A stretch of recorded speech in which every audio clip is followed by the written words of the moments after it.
Le championnat grec de Super League est suspendu depuis lundi à cause de l'irruption dimanche soir sur le terrain, une arme à la ceinture, du patron du PAOK Ivan Savidis mécontent d'une décision d'arbitrage, énième incident sur un terrain de football grec.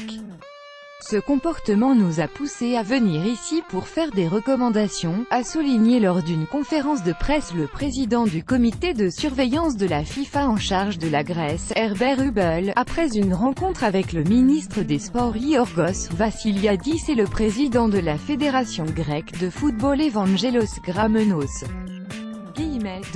Le football grec est au bord du précipice, le football grec est au bord du précipice, a-t-il observé. Un Grexit, une sortie de la Grèce de la FIFA, qui paraissait lointain ne l'est plus. Monsieur Hubel a appelé à ce qu'il y ait une déclaration, des promesses, à ce que toutes les parties prenantes posent les armes. Dès après la conférence de presse, Monsieur Gramenos a expliqué qu'il avait été décidé mercredi de donner jusqu'au vendredi 23 mars à l'ensemble des acteurs du football professionnel grec pour s'engager à bannir la violence des stades et à assurer la sécurité des rencontres.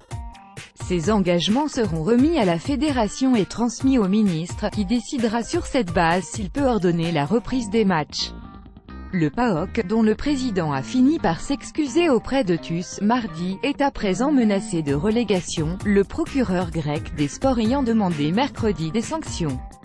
Le bouillant Monsieur Savidis, un homme d'affaires russo-grec, pourrait pour sa part être interdit de stade pendant une durée allant jusqu'à 3 à 5 ans, outre une amende de 50 000 €. Le but d'un match est de gagner, mais ni par la force ni par les armes, les menaces ou le chantage, a ajouté Monsieur Hubel.